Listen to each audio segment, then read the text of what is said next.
నమస్కారం, welcome to NSN news. నిజం మా నైజం. మనం ప్రస్తుతం ఒక మేస్త్రి నుంచి జిల్లా స్థాయి కార్మిక సంఘాల అధ్యక్షునిగా ఎదిగి ప్రస్తుతం జరుగుతున్న పార్లమెంట్ ఎలక్షన్స్లో స్వతంత్ర అభ్యర్థిగా పోటీ చేస్తున్న దుబాల శ్రీశైలం అన్నగారితో ఉన్నాము. వారి నోటి వెంటనే విందాం నామినేషన్ వేయడానికి గల కారణాలు ఏంటో. నమస్తే అన్న. నాకు చెప్పండి అన్న, అసలు మీది ఎక్కడ, మీరు అసలు నామినేషన్ వేయడానికి గల కారణాలు ఏంటి? అసలు ప్రస్తుతం ఉన్న అభ్యర్థుల కంటే మీరు ఎక్కువ అభివృద్ధి చేస్తారని మీరు నామినేషన్ వేశారా, లేకపోతే పార్టీల మీద అసహనంతో నామినేషన్ వేశారా? నామినేషన్ అనేది పార్టీల వారి మీద కాదు, మా కార్మికుల పక్షాన. ముందుగా నేను భవన నిర్మాణ కార్మిక జిల్లా అధ్యక్షుల్ని. నేను దాదాపుగా 2 సంవత్సరాలు పూర్తి చేసుకుంటున్నాను. మరి ముందుగా టౌన్ 14 రంగాల అధ్యక్షులకు, సెక్రటరీలకు, కార్యదర్శులకు, యావత్ జిల్లా 14 రంగాల భవన నిర్మాణ కార్మికులకు, అదేవిధంగా ఉమ్మడి మెదక్ జిల్లా అధ్యక్షులకు, ఉమ్మడి మెదక్ జిల్లా భవన నిర్మాణ కార్మికులకు పేరు పేరున నమస్కారాలు తెలియజేసుకుంటున్నాను. అదేవిధంగా పాదాభివందనాలు తెలియజేసుకుంటాను. ఎందుకనంటే మరి నేను ఇలా పుట్టింది కార్మిక రంగంలోనే, పెరిగింది కార్మిక రంగంలోనే.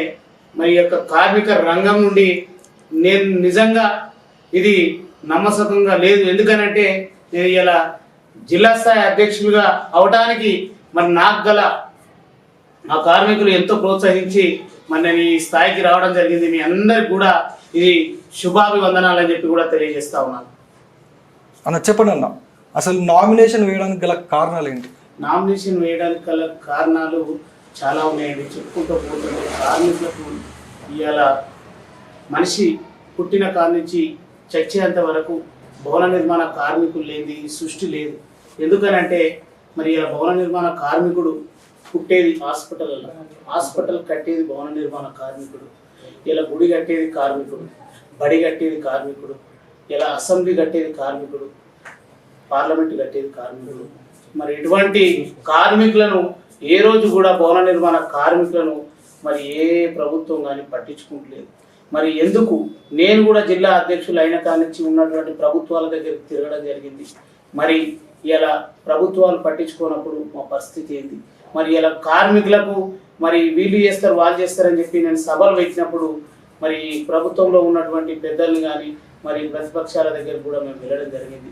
వెళ్ళినప్పుడు మరి మేము చేస్తామని చెప్పి హామీలు ఇవ్వడం జరుగుతుంది. కానీ మరి మా ఉన్నటువంటి పథకాలు ఇవి కూడా అమలైతలేవు. మరి వాళ్ళ నష్టాలను కష్టాలను దృష్టిలో ఉంచుకొని నేను ఇవాళ మా కార్మికుల మండలాల అధ్యక్షుల ఆధ్వర్యంలో, యావత్ భవన నిర్మాణ కార్మికుల ఆధ్వర్యంలోనే నేను నామినేషన్ వేయడం జరిగింది. అన్న మరి చూసుకున్నట్టయితే మీ మేనిఫెస్టో ద్వారా మీ భవన నిర్మాణ కార్మికులకే కాకుండా మిగతా వర్గాలకి కూడా ఏ విధంగా ఉపయోగపడబోతున్నారు మీరు? ఇవాళ నేను జిల్లా అధ్యక్షుని అయిన కాడి నుంచి భవన నిర్మాణ కార్మికులకు ఏ విధంగా చేస్తూ ఉన్నానో మా భవన నిర్మాణ కార్మికులకు తెలుసు. ఇవాళ ఒక ఎంపీ అభ్యర్థిగా నామినేషన్ వేస్తున్నా అంటే ఎంపీ అభ్యర్థి అనేది ఇలా భవన నిర్మాణ కార్మికులతో పాటు ఈ యొక్క పార్లమెంటు కాన్స్టిట్యున్సీలో ఉన్నటువంటి యావత్ మన యొక్క ప్రజలకు అందరికి చేసే విధంగానే ముందుకు పోతాం. ఇలా కార్మికులను దృష్టిలో పెట్టుకొని ఏ విధంగా మేము ముందుకు వచ్చినామో అదే విధంగా యొక్క పార్లమెంట్లో ఉన్నటువంటి ప్రజలను మరి వారికి కూడా నా వంతు సహకారాలు అందించి నా వంతు సాయశక్తులు నేను పనిచేస్తాను. అయితే అన్న, మీరు నామినేషన్ వేసినప్పటి నుంచి ఇప్పటి వరకు కానీ లేదా ఇంకా ఎలక్షన్స్ అయిపోయేంత వరకు కానీ మీకు ఏమైనా బెదిరింపు కాల్స్ వచ్చాయా, లేకపోతే వచ్చే ఛాన్సెస్ ఇట్లా ఏమైనా ఉన్నాయనుకుంటున్నారా? నామినేషన్ వేసే కంటే ముందు మేము మండలాల అధ్యక్షులను మరి తెలుసుకుందామని చెప్పి మేము చిన్నకోడూరు మండలం మొదలు పెట్టడం జరిగింది. ఆ మొదలుపెట్టిన రోజే మాకు ఫోన్లు వచ్చినాయి. ఎందుకు వేస్తున్నావు, ఏంది, మీ కార్మికుల యొక్క సమస్యలు మేము చేస్తాం కదా అని చెప్పి చెప్పడం జరిగింది. కొంతవరకు ఇక్కడ లోకల్ ఉన్నటువంటి లీడర్ కానీ చెప్పిరు కానీ కాలేదు కదా. మరి ఇవాళ మేము ప్రతి ఒక్క మండలాల భవన నిర్మాణ కార్మికులు ఉన్నారు, మరి ఇలా ప్రతి గ్రామంలో ఉన్నారు. మరి ఇలా వాళ్ళ దాంతో నేను ఈ జిల్లా అధ్యక్షునిగా మరి రావడం జరిగింది. వాళ్ళని తెలుసుకున్నాకనే నేను మరి యొక్క నామినేషన్ వేద్దామని చెప్పి బయలుదేరినప్పుడే వచ్చినాయి తప్ప తర్వాత మళ్ళీ నేను ఇప్పటి వరకు ఏం బెదిరించి కాల్సిన రాలేదు. అన్న మీ సొంతూరు ఎక్కడన్నా? సొంతూరు మరిముచ్చాల. అప్పుడు చేర్యాల మండలం ఉండే, ఇప్పుడు కుమ్రవేలి మండలం ప్రజెంట్లీ. మాది గ్రామం మరిముచ్చాల. ఇప్పుడు నేను దాదాపుగా సిద్దిపేట ఫ్యామిలీ తోటి వచ్చి 2010లో నేను సిద్దిపేటకు వచ్చాను. ఇప్పుడు మర్రిముత్యాల్లో మీకు సపోర్ట్ ఏ విధంగా ఉంటుందని మీరు అనుకుంటున్నారు? మర్రిముత్యాల సపోర్టు ఊరు మొత్తం సపోర్ట్ ఉండు, కానీ ఆ యొక్క ఊర్లో ఉన్నటువంటి పార్లమెంట్ ఎన్నికల్లో అవి మాకు భువనగిరి పోతాయి, మాకు ఈ యొక్క మెదక్ కాన్స్టిట్యున్సీకి రావు. మర్రిముత్యాల గ్రామ ప్రజలు పెద్దలు అందరూ కూడా ఇలా దాదాపు 1500 నుండి 2000 జనాభా ఉంటే వాళ్ళు 2000కు 4000 ఓట్లు వాళ్ళ చుట్టాలై, వాళ్ళ దోస్తులై, వాళ్ళకు ఉన్నటువంటి సన్నిహితంగా ఉన్నటువంటి వాళ్ళై 2000కు 4000 ఓట్లు వేపిస్తారు. ఎందుకనంటే నేను అందరితోని మంచిగా ఉన్నా కాబట్టి మా బిడ్డ ఇవాళ ముందుకు పోయిండు, మా పేరు నిలబెడతాను, మా ఊరి పేరు నిలబెడతాను అని చెప్పి కూడా వాళ్ళు అందరు కూడా సహకరిస్తారు. అట్లయితే అన్న అదే విధంగా చూసుకుంటే ఇప్పుడు ఈ బిఎన్ఆర్కేఎస్లో దగ్గర 14 రంగాలు ఉంటాయని తెలిసింది. ఈ మీ మేస్త్రి సంఘాలే కాకుండా మిగతా 14 సంఘాల సభ్యులు కూడా మీకు సపోర్ట్ చేసే ఛాన్స్ ఉందా? ఇవాళ నేను తిరుగుతున్నటువంటి మండలాలు గ్రామాలలో 14 రంగాల భవన నిర్మాణ కార్మికులను కలుపుకొని పోతున్నాం. ఇప్పుడు మీరు చూసుకున్నట్టయితే ఏ పార్టీలలో కానీ ఏ విధంగానైనా ఇలా ఒక్క ఇంట్లోనే దాదాపుగా ఎంతో కొంతమంది ఇద్దరు అన్నదమ్ములు ఉంటే కలిసిమెలిసి ఉంటారు. ఇవాళ మాదాలో కూడా ఎవరో ఒకరు 2-3 ఉండొచ్చు, దాదాపు ఒక 100 మందిలో 2-3 ఉండొచ్చు, అంటే ఒక 1000 మందిలో ఒక 50 మంది అట్లా ఉండొచ్చు. వాళ్ళు ఉన్నంత మాత్రాన ఇవాళ ఇంకొక విషయం కూడా, ఇవాళ నీళ్ళల్లో రౌతేస్తే వేసినంత సేపే దూరం పోతుంది, తర్వాత అంతా మేము ఒక దగ్గరికి అవుతాం. ఇలా భవన నిర్మాణ కార్మికులు అంటే ఏంది, నువ్వు ఏం చేస్తున్నావు అంటే నేను ఇలా బడల పని చేస్తున్నా, మేస్త్రి పని చేస్తున్నా, ఎలక్ట్రీషియన్ పని చేస్తున్నా, సెంట్రింగ్ పని చేస్తున్నా అని చెప్పి చెప్పుకుంటూ భవన నిర్మాణ కార్మికులమే అని చెప్పుకుంటారు తప్ప మేము ఇంకా వేరే అని కాదు. ప్లస్ ఇంకొకటి, వాళ్ళు ఆ కోపం మీద ఏదైనా ఉన్నప్పటికీ వాళ్ళకి ఆ పార్టీలో పనిచేసినప్పుడు అరే మా పార్టీని ఇచ్చిపెట్టి ఇవాళ ఇండిపెండెంట్గా మన కార్మికుడు వేసిండు మరి ఏ విధంగా చేస్తామని చెప్పి ఏమైనా కోపం ఉన్నప్పటికీ కూడా ఇవాళ నిజంగా వాళ్ళు పొద్దాక తిరిగి మళ్ళీ ఇంటికి పోయినప్పుడు కూడా మెమరీ వేసుకొని అరే మనం తప్పు చేస్తున్నాం, కార్మికులను మనం సపోర్ట్ చేసుకోవాలని ఖచ్చితంగా 100% మాకు సపోర్ట్ చేస్తాం అన్న. అట్లయితే ఇప్పుడు మీకు మీ మేనిఫెస్టో ప్రకారం యువతకు ఏమన్నా సంపాదించి ఏమన్నా చేద్దాం అనుకుంటున్నా? యువతకు ఇవ్వాల నేను చదువుకుంది 6వ తరగతి. నేను ఇవాళ 6వ తరగతి చదువుకున్నటువంటి వ్యక్తిని ఇవాళ ఒక గ్రామ స్థాయి నుండి వచ్చి ఒక మండల స్థాయి వరకు, మండల స్థాయి నుంచి జిల్లా స్థాయి వరకు వెళ్ళి రేపు రానున్నటువంటి రోజుల్లో జిల్లా స్థాయి నుండి రాష్ట్ర స్థాయిలో భవన నిర్మాణ కార్మికుల పక్షాన పనిచేయడానికి నేను నా యొక్క అడుగులు బాటలైతేనే. కాబట్టి ఇవాళ నేను భవన నిర్మాణ కార్మికులతో పాటు యువతకు, మహిళలకు, ఎస్సీ ఎస్టీ మైనార్టీ అన్ని వర్గాల వారికి ప్రజలకు నేను ఖచ్చితంగా నా శాయశక్తులు నేను కృషి చేస్తాను. ఎల్ఏ అనే మేస్త్రి నిన్న సాయంత్రం 4 గంటలకు అక్కడ వీధికెళ్ళి పడి కింద పడి చనిపోయాడు. ఇలా ఉన్నటువంటి నాయకులు కానీ ప్రభుత్వం కానీ ఎక్కడ కూడా మా వాళ్ళ దగ్గరికి పోలే. అంటే వాళ్ళ కేవలం ఈ యొక్క ఎలక్షన్లలో వచ్చినప్పుడే ఓట్లు అవసరం తప్ప మరి కార్మికులవి కానీ ఇటువంటి కానీ పట్టించుకో. కాబట్టి నేను మా కార్మికులే పట్టించుకుంటే ఈ విధంగా చిన్న స్థాయి నుండి ఈ వరకు వచ్చి నేను చేస్తున్నానంటే ఖచ్చితంగా యావత్ ప్రజలకు అందరికీ నేను నా శాయశక్తుల చేసే విధంగా నేను ముందుకు పోతాను. మీకేదో స్వచ్ఛంద సంస్థ ఉంది అని, ఎన్నో కుటుంబాలకు సేవ చేసిర్రు అని, అదేంటన్నా? అది మంచి క్వశ్చన్ అడిగారు. ఇవాళ నేను సిద్దిపేట టౌన్లో 3-4 సంఘాలు ఉన్నప్పటికీ సిద్దిపేట హౌసింగ్ బోర్డులో మేము ఒక సంఘం ఏర్పాటు చేసుకున్నాం. ఆ సంఘం ఏర్పాటు చేసుకున్నప్పుడు మేము ఒక 10 నుంచి 20 మంది సభ్యులం.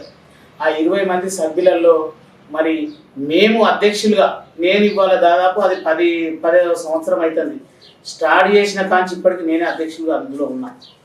మొన్న లాస్ట్ టైం అయితే 2022లో 22/12 నెలలో మేము ఎలక్షన్ కూడా పెట్టడం జరిగింది.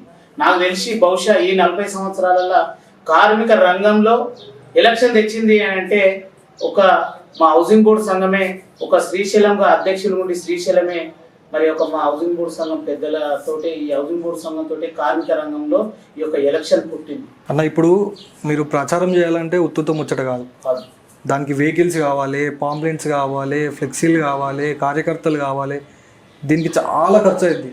దీనికి అంత సరిపడే డబ్బు మీ దగ్గర ఉందా? ఇప్పుడు సరిపడే దమ్మ అంటే ఒకటి చూడండి మీరు, ఇవాళ కంట్రోల్ బియ్యం అంటే తెలుసు కదా, తెలుసు. ఇలా కంట్రోల్ బియ్యము 1 కిలో వండుకుంటే ఇంట్లో 4 తింటారు.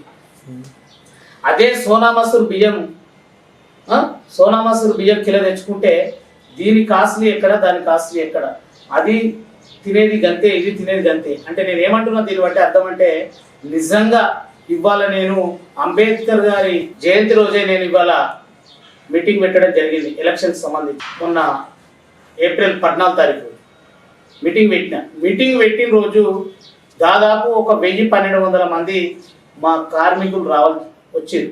ఏది సిద్దిపేట కాన్స్టిట్యున్సీ నుండి జిల్లా యావత్గా మండలాల నుంచి గ్రామాల నుండి అందరూ కూడా వచ్చారు. వాళ్లకు నేను ఒక్కరికి కూడా ఒక 100 రూపాయల పెట్రోల్ పోయించలే.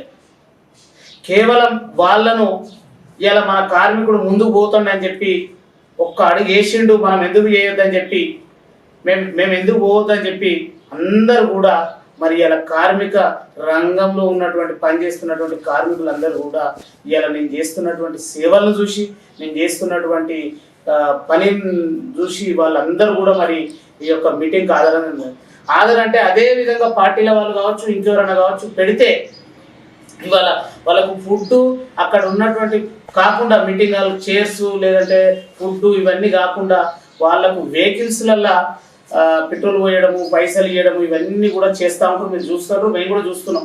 కాబట్టి ఇది నాకు స్వచ్ఛందంగా ఒక 1000-1200 మంది ఒక ఇండిపెండెంట్ అభ్యర్థి మరి ఇలా మీటింగ్ పెడితే వచ్చిరు. కాబట్టి ఇలా ఏమున్నా నాతో తిరిగేటువంటి వాళ్ళకు ఇంత మేము అన్నం తింటున్నాం, ఇంత పెట్రోల్ పోసుకుంటున్నాం, పోతున్నాం తప్ప మేము ఖర్చులు ఫ్లెక్సీలు అది వెహికల్స్ కూడా నేను ఇలా కాన్స్టెన్సీ 7 కాన్స్టెన్సీల మొత్తంలో నేను 2 బంధు పెట్టినా. మీరు చూసుకోవాలి, పర్మిషన్ కూడా అంతే ఉండేది.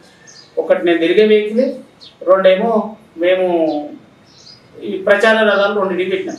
అంటే మాకు ఇంకెక్కడండి ఖర్చు, అంత స్వచ్ఛందంగానే నడవబట్టే మాకు ఇవాళ కార్మికులు ఏ ఊరు పోయినా ఇవాళ నేను ఒక కార్మికుడు ఒక గ్రామంలో చనిపోయినట్టే నేను ఏ గ్రామంలో కానీ ఏ మండలం కానీ నేను అడుగుపెట్టి నేనున్నా అన్న భరోసా వాళ్ళకి నింపిన. కాబట్టి ఇలా ఉమ్మడి మెదక్ జిల్లా, సిద్దిపేట జిల్లా వ్యాప్తంగా కూడా మా యొక్క ఒక గ్రామానికి వచ్చేసి, ఒక మండలానికి వచ్చేసి ఇవాళ యావత్ జిల్లా వ్యాప్తంగా కూడా ఒక 4 లక్షల నుండి 5 లక్షల వరకు మా కార్మికులు ఉన్నారు.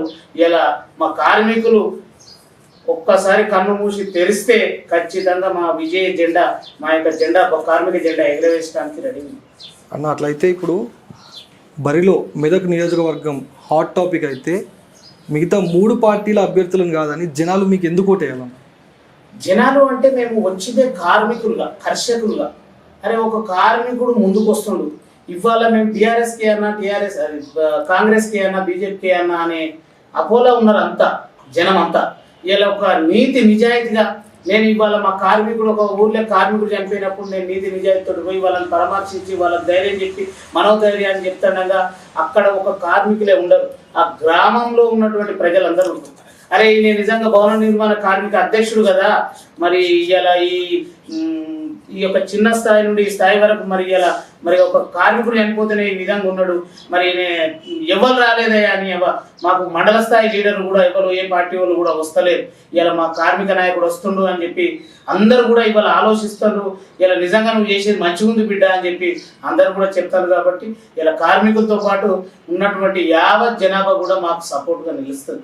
ఖచ్చితంగా మేము విజయ జెండా ఎగరేయడానికి ఇది ఒక మీకు ప్రచారానికి సంబంధించి పర్మిషన్స్ ఇస్తలేరని అది ఎంతవరకు వాస్తవం అన్న? పర్మిషన్స్ అయితే లేదండి, వచ్చినాయి. మేము పర్మిషన్ తెచ్చుకున్నాం, సభ పెట్టినా పర్మిషన్ తెచ్చుకున్నాం, వెహికల్స్ అరేంజ్ చేసుకున్నా పర్మిషన్ తెచ్చుకున్నాం. మనము ఏమి చెప్పడానికి కాదు, పర్మిషన్ తెచ్చుకున్నాం. ఆల్రెడీ ప్రచారాలు తిరుగుతున్నాయి 2. ఇప్పుడు మీరు గెలిచిన తర్వాత వేరే ఏదైనా పార్టీలోకి మారే ఛాన్సెస్ ఏమైనా ఉన్నాయా? లేదు. నేను ఇవాళ భవన నిర్మాణ కార్మికులకు మాట ఇచ్చిన యావత్ ఈరోజు కార్మికులతో పాటు మన యొక్క ఉమ్మడి మెదక్ జిల్లా, మెదక్ కాన్స్టిట్యున్సీ ప్రజలకు కూడా నేను మాటిస్తున్నాను. నేను గెలిచినా ఓడినా ప్రజలతోటి, కార్మికులతోటి ఉంటా తప్ప నేను ఏ పార్టీలో పోను అని కూడా నేను ఈ యొక్క ఇంటర్వ్యూ ద్వారా మాటిస్తున్నాను. ఎందుకనంటే నేను మాట ఇచ్చినంటే తప్పే మనిషిని కాదు. అసలు మీ మేనిఫెస్టో ఏంటన్నా? మా మేనిఫెస్టో కార్మికులకు 1996 జీవో ఉంది. ఆ జీవోలో ఉన్నటువంటి వసతులు ఇలా మాకు పథకాలు కరెక్ట్గా అందుతలేవు. ఎందుకంటున్నా ఈ మాట అంటే ఇలా జిల్లాకు ఒక 2 ఏఎల్ఓ ఆఫీసులు ఉన్నాయి. ఆ ఏఎల్ఓ ఆఫీసులల్లో మరి నిజంగా మా కార్మికులు పోయినప్పుడు వాళ్ళు ఉండకపోవడము, మరి వీళ్ళు కార్మికుల కాదా అని చూసి వాళ్ళు నిజంగా మరి మా కార్మికుల దానిలో ఏముంటుందంటే అనాడిగా అలా ఉంటుంది. నేనే 6వ తరగతి చదువుకున్నా అని చెప్తాను. 6వ తరగతి కాదు, మొత్తమే చదువుకున్న వాళ్ళు ఇలా 50-60% ఉంటుంది. వాళ్ళకి ఏం తెలియదు ఆఫీసులో పోతే. ఆ పోయినప్పుడు నిజంగా వీళ్ళు కార్మికులు వీళ్ళకి పని చేద్దామని చెప్పి చెప్తే, అంటే ఒక్కరోజు పనికి పోకపోతేనే పూట గడవదు మా కార్మికులకు. అటువంటిది వాళ్ళు ఆఫీసులకు పోయినప్పుడు వాళ్ళు నిజంగా ఒక్కరోజు పోయినప్పుడే వాళ్ళకు పని అయిపోతే, అంటే వెసులుబాటుతనం అలా ఆ పని అయ్యే విధంగా ప్రభుత్వం దృష్టి సాధించాలి. మరి ఇవాళ మా మేనిఫెస్టో ఆ ఉన్నటువంటి 1996 జీవోల మరి ఉన్నటువంటి వెసులుబాటుతనం ఇవాళ ఒక కార్డు కలిగిన వారికి, అంటే నేను ఒక కార్మికుడిని, ఆ కార్మికునికి ఒక కార్డు ఉంటే ఇవాళ నా ఇంట్లో ఒక బిడ్డ పెళ్ళైనా, ఒక బిడ్డ మళ్ళీ బిడ్డ పుట్టిన ఒక 30,000 రూపాయలు వస్తున్నాయి. ఇవాళ మీరు చూడండి, ఇప్పుడు ఒక కార్పొరేట్ హాస్పిటల్లో బిడ్డ డెలివరీ అయితే 30,000 సరిపోతున్నాయా అండి? ఇలా 30,000 సరిపోతలేవు. దానికి మొన్న ఉన్నటువంటి ప్రభుత్వంలోనే మేము చెప్పడం జరిగింది, వాళ్ళు కూడా 1,00,000 రూపాయలకు హామీ ఇచ్చిరు, కానీ కాలేదు. కాబట్టి ఆ 30,000 దాన్ని 1,00,000 రూపాయలు వేయాలి. అనారోగ్యంతో చనిపోయినటువంటి వాళ్ళకు ఆరోగ్యం బాగాలేక చనిపోయినటువంటి వాళ్ళకు 1,30,000 ఉంది, దాన్ని 3 లక్షలకు వేయాలి. మరి అదేవిధంగా ప్రమాదవశాత్తు ఇవాళ నంగనూరులో ఒక మేస్త్రి చనిపోయింది, అట్లాంటి ప్రమాదవశాత్తు పనికి వస్తుండగా పనికి పోతుండగా అటువంటి కార్మికులకు ఏమైనా యాక్సిడెంట్లకు సంబంధించి అటువంటి వాళ్ళకి 6,30,000 ఉంది, దాన్ని 10 లక్షలకు వేయాలి. ఇలా కార్మికుడు పనిచేస్తే ఆ కుటుంబం గడిచేది. మరి వాళ్ళ కార్మికుడే లేనప్పుడు వాళ్ళ కుటుంబం ఆగమైనట్టే కదా. కాబట్టి వాళ్ళకి 10 లక్షలు చేయాలి. అదేవిధంగా ముఖ్యంగా మా కార్మికునికి కార్డు కలిగిన వారికి ఖచ్చితంగా కార్పొరేట్ హాస్పిటల్ వైద్య సౌకర్యం కల్పించాలి. ఇవాళ ఆరోగ్యశ్రీతో ఒక 10 లక్షల వరకు ఏ విధంగా వర్తిస్తుందో ఇవాళ కార్పొరేట్ హాస్పిటల్లో మా కార్మికుడు కార్డు కలిగిన వారికి ఆ యొక్క కుటుంబానికి ఖచ్చితంగా ఒక 10 లక్షల వరకు కార్పొరేట్ హాస్పిటల్ వైద్యం కల్పించాలి. అదేవిధంగా కార్మికులకు లేబర్ కార్డు 5 సంవత్సరాలకు రెన్యువల్ ఉంది. 5 సంవత్సరాలకు కాకుండా నేను ఇంతకుముందుకే చెప్పాను, మా దాంట్లో అంతా చదువుకోని వాళ్ళం అనాడిగాళ్ళం ఉన్నామని. అందుకు గాను మాకు 5 సంవత్సరాలకు కాకుండా ఈ 58 సంవత్సరాల కార్డే తీసేస్తాడు. ఆ 58 సంవత్సరాల వరకు శాశ్వత కార్డు ఉండాలి. ఒక్కసారి కార్డు వచ్చిందా మళ్ళీ 58 తీసేసేంత వరకు అది శాశ్వత కార్డు ఉండాలి. అదేవిధంగా ప్రతి కార్డు కలిగిన వారికి 55 సంవత్సరాలకు పింఛను కల్పించాలి. ఈ గవర్నమెంట్ ఇచ్చే పింఛన్తో పాటు మా వెల్ఫేర్ బోర్డు నుండి ఒక 3,000 పింఛను కల్పించాలి. ఎందుకనంటే 50 సంవత్సరాల దాకా మేము సంచులు మోసి పారగలిపి తట్టలు మోసి ఇవన్నీ మోసి మా రెక్కలు బొక్కలైతే. కాబట్టి ఆ 55 సంవత్సరాల వరకు మాకు ఇవాళ పిల్లలు చూడకపోయినప్పటికీ మేము ఇదే వృత్తిలో పనిచేసినాం. ఈ 55 సంవత్సరాలు 58 సంవత్సరాల దాకా మేము పని చేసుకుంటూ వస్తుంటే మరి మేము చేసినటువంటి కష్టం వెల్ఫేర్ బోర్డులో ఉంటుంది. కాబట్టి మరి మాకు ఒక 3,000 రూపాయల పింఛను కల్పించాలి. కార్మికులకు ఇలా తంపు సిస్టమ్ పెట్టేది గతంలో లేకుండే. ఆ తంపు సిస్టమ్ ఏంటంటే ఇవాళ మనము కోపెన్ కార్డ్ దగ్గర పోతే మనం బియ్యం తెచ్చుకున్నప్పుడు తంపు పెడతాం కదండి. ఆ తంపు అనేది కార్డు ద్వారా కూడా తంపు సిస్టమ్ తెచ్చారు. ఆ తంపు సిస్టమ్ అనేది ఎత్తివేయాలి. ఎందుకనంటే ఇవాళ మేము తట్ట పెట్టినా పార పెట్టినా సిమెంట్ కలిపినా ఈ తోలు అనేది లేచిపోతుంటుంది. ఈ పని చేసి తాపబట్టి ఇదంతా లేచిపోతుంటుంది. ఇలా కలర్స్ కావచ్చు, ఇవాళ మేము బండలు కావచ్చు, సంట్రింగ్ కావచ్చు, ఇలా వడ్డెర కావచ్చు, ఇవాళ మా యొక్క ప్లంబర్ కానీ ఇవాళ అదేవిధంగా మా యొక్క అన్ని 14 రంగాలకు సంబంధించి మాకు చేతులతోనే నిత్యం పని. కాబట్టి ఆ యొక్క తోలు లేచిపోయి మాకు తంపు సిస్టమ్ వస్తలేదు. తంపు సిస్టమ్ ఎత్తివేయాలి. జిల్లాకు ఒక కార్మిక భవనం గతంలోనే ఉన్నటువంటి గత ప్రభుత్వం మరి చెప్పింది, కార్మిక భవనం జిల్లాకు ఒక భవనం కార్మికులకు ఏర్పాటు చేయాలి. పని చేస్తుండగా మీదికేలు పడ్డ వాళ్ళు, యాక్సిడెంటల్ వాళ్ళు, వికలాంగులు చాలామంది ఉన్నారు. వాళ్లకు ఈ యొక్క పని చేసుకుందామనేటోళ్లకు గుర్తించి గ్రామ స్థాయి నుండి జిల్లా స్థాయి వరకు, జిల్లా స్థాయి నుండి రాష్ట్ర స్థాయి వరకు మా సంఘాలు ఉన్నాయి. మా సంఘాలకు అప్పగించినా సరే ప్రభుత్వమే వాళ్ళ మీద శ్రద్ధ పెట్టి ఇవాళ గృహలక్ష్మి అని చెప్పి పథకం తెచ్చిరు. మంచిది. ఇలా మా కార్మికులకు కూడా తెచ్చి ప్రతి కార్మికుల్ని గుర్తించి వాళ్లకు గతంలో ఉన్నటువంటి ప్రభుత్వం గౌరవ ముఖ్యమంత్రి మాజీ మంత్రి ముఖ్యమంత్రి కేసీఆర్ గారు నిండు సభల అసెంబ్లీల 1,00,000 బైకులు ఇస్తా అని చెప్పిండు. ఇటువంటి వికలాంగులకు బైకులు ఇవ్వాలి. మరి చూసుకున్నట్టయితే మీ మేనిఫెస్టోలో దాదాపు మీ మేనిఫెస్టోని చూస్తే కార్మిక సంఘాలు వాళ్ళకి సంబంధించిన కుటుంబాలు ఓట్లేస్తాయి బరాబర్. కానీ మామూలు జనం ఎందుకు ఓటేయాలి? మీ మేనిఫెస్టోలో కూడా మొత్తం చూసుకున్నట్టయితే కార్మికులకు సంబంధించిన మేనిఫెస్టోనే ఉంది. మిగతా జనాలు మీకు ఎందుకు ఓటేయాలి? మిగతా ప్రజలు కూడా ఎందుకు వేయాలంటే నిజంగా మరి చదువుకున్న వాళ్ళకి అందరికీ, నిరుద్యోగులకు అందరికీ మరి మనకు వస్తున్నాయా? ఏది నిరుద్యోగ వృద్ధి కానీ, లేదు అంటే మనకు చదువుకున్న పిల్లలకు అందరికీ మరి జాబులు వస్తున్నాయా? మరి వీళ్ళందరూ కూడా ఇలా మా వృత్తిలో కూడా చదువుకున్నటువంటి వాళ్ళు కూడా మరి మా వృత్తిని ఎంచుకొని పనికి వస్తూ ఉన్నారు. కాబట్టి ఇలా వీటిని కూడా ఆలోచన చేసి నిజంగా మా కార్మికులతో పాటు నిజంగా మా యొక్క ఈ యొక్క మెదక్ పార్లమెంట్లో ఉన్నటువంటి ప్రజలకు కూడా నేను ఏమంటున్నా అంటే ఒకటే మాటిస్తున్నా, సాయి శక్తుల నా సహకారం అందిస్తా అని చెప్పి నేను మిమ్మల్ని వేడుకుంటున్నా. ఖచ్చితంగా నాకు ఓటేయండి, రోడ్ రూలర్ గుర్తుకు ఓటేసి నన్ను ఆశీర్వదించండి. ఇవాళ మీకు ఓటకు వచ్చిన కాడి నుంచి ఇవాళ నిజంగా అన్ని పార్టీలకు ఓటేసి గెలిపించారు. ఈసారి ఒక్క ఛాన్స్ కార్మిక రంగానికి ఇవ్వండి. కార్మిక రంగానికి ఇస్తే నిజంగా ఈ యొక్క భూమి మీద మన యొక్క మంచి బతుకుందనేది అర్థమవుతుంది. ఎందుకనంటే ప్రతిసారి నాయకులకు ఓటేసి, పార్టీలకు ఓటేసి మనం వాళ్ళని గెలిపిస్తున్నాం. ఇవాళ ఒక కార్మిక రంగం నాయకునిగా, కార్మికునిగా కష్టపడే వ్యక్తిగా నేను అందరినీ వేడుకుంటున్నాను. గతంలో మీరు ఎప్పుడైనా పోటీ చేశారా ఎలక్షన్స్? నేను ఎలక్షన్లో పోటీ చేయలేదు.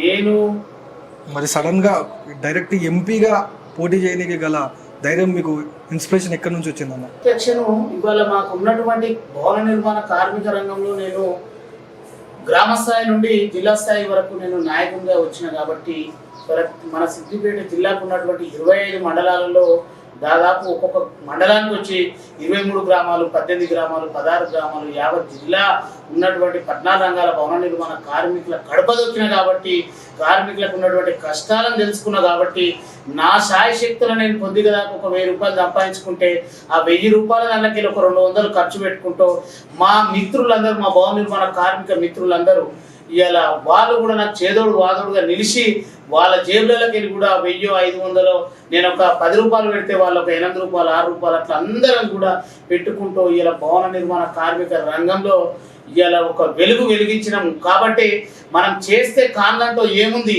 మరి ఎందుకు పోవద్దు, చట్ట సభలలో మనం పోతే మన హక్కులను సాధించుకుంటామని చెప్పి మాకు ఈ యొక్క ఆలోచన వచ్చింది. బీజేపీ కానీ, బీఆర్ఎస్ కానీ, కాంగ్రెస్ కానీ ఒక్కొక్కరు ఒక్కో విధంగా మేము మెదక్ నియోజకవర్గాన్ని అభివృద్ధి చేస్తామంటున్నారు. మీరు ఏ విధంగా అభివృద్ధి చేయబోతున్నారు? మేము ఇవాళ కష్టపడేటువంటి వ్యక్తులం.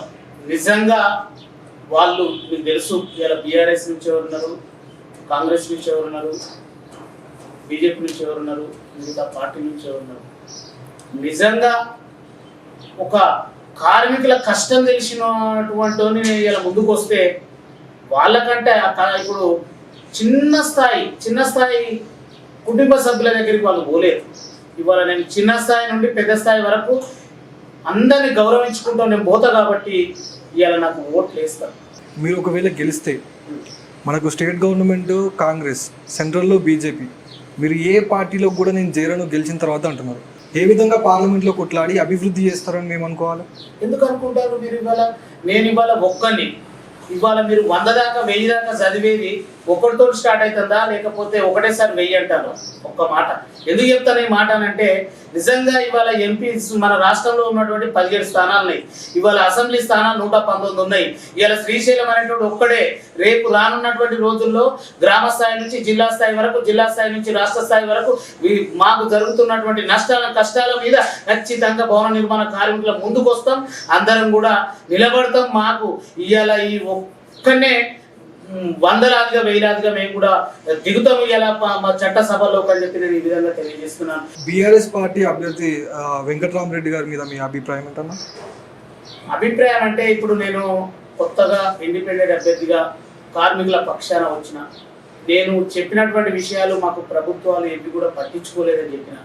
నేను వ్యక్తుల మీద దూషణ చేయను. ఎందుకనంటే ఈ వ్యక్తులు ఎటువంటి వాళ్ళు అనేది ఈ యొక్క ఎంపీ పార్లమెంట్లో ఉన్నటువంటి ప్రజలు, మా కార్మికులు, ఓటేసే ఓటు మాషేయులందరూ కూడా ఆలోచించాలి. ఎవరు ఎలాంటి వాళ్ళు. ఇలా దూబల శ్రీశైలం అనేటోడు నిజంగా ఒక అంగిడి షర్ట్ పక్కకు పడేసి మళ్ళీ పనిచేస్తాను. అటువంటి వ్యక్తి కష్టమైంది సుఖమైంది తెలుస్తుంది. ఇవాళ ఉన్నటువంటి వ్యక్తులు ఎవరు పని చేస్తారో మీరు ఒక్కసారి ఓటు మాషేయులు, ఈ యొక్క ఎంపీ పార్లమెంట్లో ఉన్నటువంటి ప్రజలందరూ కూడా దయచేసి మీరు అందరూ ఆలోచించాలి. అట్లయితే మరి కాంగ్రెస్ నుంచి నీలం మధు ముదిరాజ్, మళ్ళీ బీజేపీ నుంచి రఘునందన్ రావు, వీళ్ళు ఎప్పటి నుంచో రాజకీయాల్లో ఆరితేరిన వారు. వీళ్ళని కాదని మీరు ఎలా నిలదొక్కుంటారు ఎలక్షన్స్ వరకు? వాళ్ళను కాదనండి, వాళ్ళకు డబ్బులు ఉన్నంత మాత్రాన అందరూ ఓటేస్తారని ఎందుకు అనుకుంటున్నారు? నిజంగా వరే ఇవాళ మీరు అనే క్వశ్చన్లోనే ఉంది అర్థం. ఎందుకనంటే ఇటు నిన్న మొన్నటి దానిక బీఆర్ఎస్ ప్రభుత్వం ఉంది, ఇప్పుడు కాంగ్రెస్ ప్రభుత్వం వచ్చింది, అక్కడ సెంటర్లో బీజేపీ ఉంది. ఈ ఎవరికి వెయ్యాలా అన్న ఆలోచనలో ప్రజలున్నారు. ఇలా కార్మిక రంగం నుంచి ఒక కర్షకుడు వచ్చిండు, ఒక కష్టజీవి వచ్చిండు, ఈ పిల్లగానికి వేద్దాం, ఈ తమ్మిడికి వేద్దాం, ఈ కొడుకుకి వేద్దాం, ఈ అన్నకి వేద్దాం అని చెప్పి మా అక్క చెల్లెళ్ళు, మా అన్నదమ్ములు, మా యొక్క కార్మికులు అందరూ కూడా యావత్ ఈ యొక్క మెదక్ పార్లమెంట్లో ఉన్నటువంటి ఓటు మాషేయులందరూ కూడా ఆలోచిస్తారు. వాళ్ళను నిలదొక్కుకోవడానికి కావాల్సింది ఓటర్ల దగ్గర నేను కోరుకోవాలి తప్ప వాళ్ళకు నాకేమన్నా యుద్ధమా, వాళ్ళకు నాకేమన్నా పదనా. అయితే అన్న, మీరు నామినేషన్ ఇచ్చినప్పుడు అఫిడవిట్ ఇస్తారు కదా, అందులో మీ అప్పులు ఏంటి, మీ ఆస్తి ఏంటి, మీరు ఎంత సంపాదించారు, ఏమేమి పెట్టారు అన్న? అలా మంచి క్వశ్చన్ అడిగినావు. ఇవాళ అఫిడవిట్లో మేము మా తాత నుంచి వచ్చినటువంటి గ్రామం మరుగుచ్చాల అని చెప్పిన కదా, మరుగుచ్చాల్లో ఎకరం జాగ ఉందా, ఎకరం జాగ మా తాత సంపాదించింది, మా తాత నుంచి బాబుకు, బాబు నుంచి నాకు వచ్చింది. ఇవాళ మా మిస్సెస్కి ఒక 10 తులాల బంగారం ఉంది, అది మా అత్తగారు పెట్టింది. ఇవాళ మనం కూర్చున్నటువంటి మా ఇల్లు నేను కష్టపడి కట్టుకున్నా. అదేవిధంగా ఒకటి ప్లాట్ ఉంది, ఆ ప్లాట్ కూడా కష్టపడి కొన్నాం. ఇవాళ మనము నిజంగా ఓ ప్లాట్ల బిజినెస్, ఒక వ్యాపారము, ఒక మిల్లులో ఇంపు అప్పు ఏమీ లేవు. ఇవాళ ఒక శ్రీశైలం అనే వ్యక్తి ఒక్కటి మాత్రం ఉంది. ప్రజలలో ఉన్న, కార్మికులలో ఉన్న వాళ్ళు ఇవాళ అన్న అంటే పలుకుతా, వాళ్ళు ఇవాళ ఒక ఫోన్ వస్తే నేను తిరిగికే లేచిపోయి ఊరికే బాపతిని. కాబట్టి ఇవాళ నాకు ప్రజలైన ఆస్తి, నా యొక్క కార్మికులైన ఆస్తి అని చెప్పి ఈ విధంగా నేను మీకు చాలా దూరం చేస్తాను. అయితే ఈ ఇంటర్వ్యూ ద్వారా మీరు ప్రజలకి ఏమైనా చెప్పదలుచుకున్నారా? ఎంపీ పార్లమెంట్లో ఉన్నటువంటి ప్రజలందరూ దయచేసి ఆలోచించాలి. ఇవాళ మీకు ఓటకు వచ్చిన కానుంచి మిత్రులారా అన్ని పార్టీలకు వేసింది. ఒక్కసారి కష్టపడే నాయకుడికి, కష్టపడే కష్టజీవికి మీరు ఓటు వేసి ఆశీర్వదించాలని నేను మనసారా కోరుతూ ఉన్నాను. అదేవిధంగా మా భవన నిర్మాణ కార్మిక మిత్రలోకం అంతా మరి గ్రామ స్థాయి నుంచి మండల స్థాయి వరకు, మండల స్థాయి నుంచి జిల్లా స్థాయి వరకు 7 కాన్స్టిట్యున్సీలో ఉన్నటువంటి అధ్యక్షులు, ఉపాధ్యక్షులు, సెక్రటరీలు ఖచ్చితంగా కష్టపడదాం, మన జెండా ఎగరవేద్దాం. ఇవాళ సిద్దిపేటలో ఉన్న 14 రంగాల భవన నిర్మాణ కార్మికులకు కూడా, 14 రంగాల అధ్యక్షులకు కూడా నేను తెలియజేస్తున్నా, ఏది ఏమున్నా మనది మనము. నన్ను అనే హక్కు మీకుంటుంది, మిమ్మల్ని అనే హక్కు నాకుంటుంది. ఒక కుటుంబ సభ్యులం. మిత్రులారా ఒక్కసారి ఆలోచన చేసి చెయ్యి కలపండి. మిత్రులారా ఏమన్నా ఉంటే క్షమించి నాతోటి చేయి కలపాలని చెప్పి మీకు అందరికి వేడుకుంటున్నాను. థ్యాంక్ యూ అన్న, ఇంత బిజీ షెడ్యూల్లో కూడా మాకు టైం ఇచ్చి ఇంటర్వ్యూకి సహకరించినందుకు థ్యాంక్ యూ సో మచ్. మీరు గెలవాలని నేను కూడా మనస్ఫూర్తిగా కోరుకుంటున్నా. మరి వేచి చూద్దాం కార్మిక కుటుంబాలు, ప్రజలు ఆయనకు ఏ విధంగా సమాధానం చెప్తారో. మరొక లీడర్తో మళ్ళీ కలుద్దాం. అంతవరకు సెలవు. మీ యశ్రాజ్ షేర్పల్లి.